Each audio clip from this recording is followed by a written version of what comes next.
Good morning বন্ধুরা, তোমরা সবাই কেমন আছো? আজকে সকাল সকাল আমার ছেলের আবদারে আমি একটা চিংড়ি মাছের রেসিপি নিয়ে তোমাদের কাছে চলে এসেছি।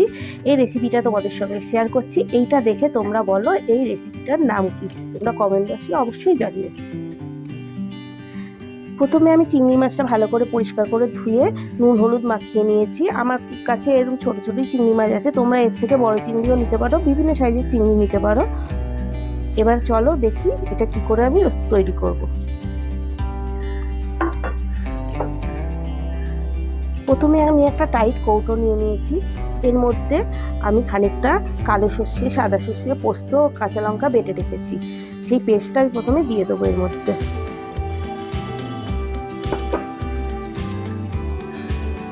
এবার একটু হলুদ আর স্বাদ মতন নুন,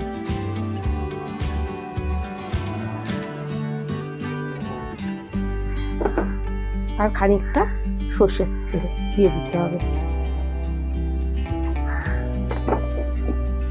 তারপরে চিংড়ি মাছগুলো এর মধ্যে দিয়ে এটাকে ভালো করে মাখিয়ে নিতে হবে।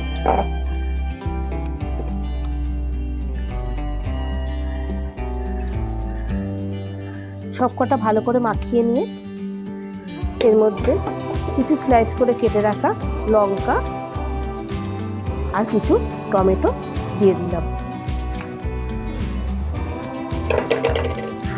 ইন্ডাকশানে কড়াই বসিয়ে ইন্ডাকশানটা অন করে কড়াইতে খানিকটা জল দিয়ে দেব।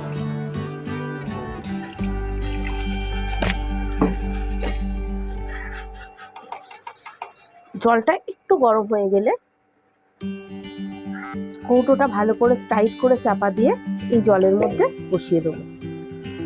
বসিয়ে কড়াইটা চাপা দিয়ে ফ্লেমটা কমিয়ে 10 মিনিট স্টিম করতে দেবো। এবার 10 মিনিট হয়ে গেছে, আমি ফ্লেমটা অফ করে দেবো। অফ করে দিয়ে 2 মিনিটের মতো স্টিমে রাখবো। স্টিমে রেখে তারপরে আমি এটাকে খুলব।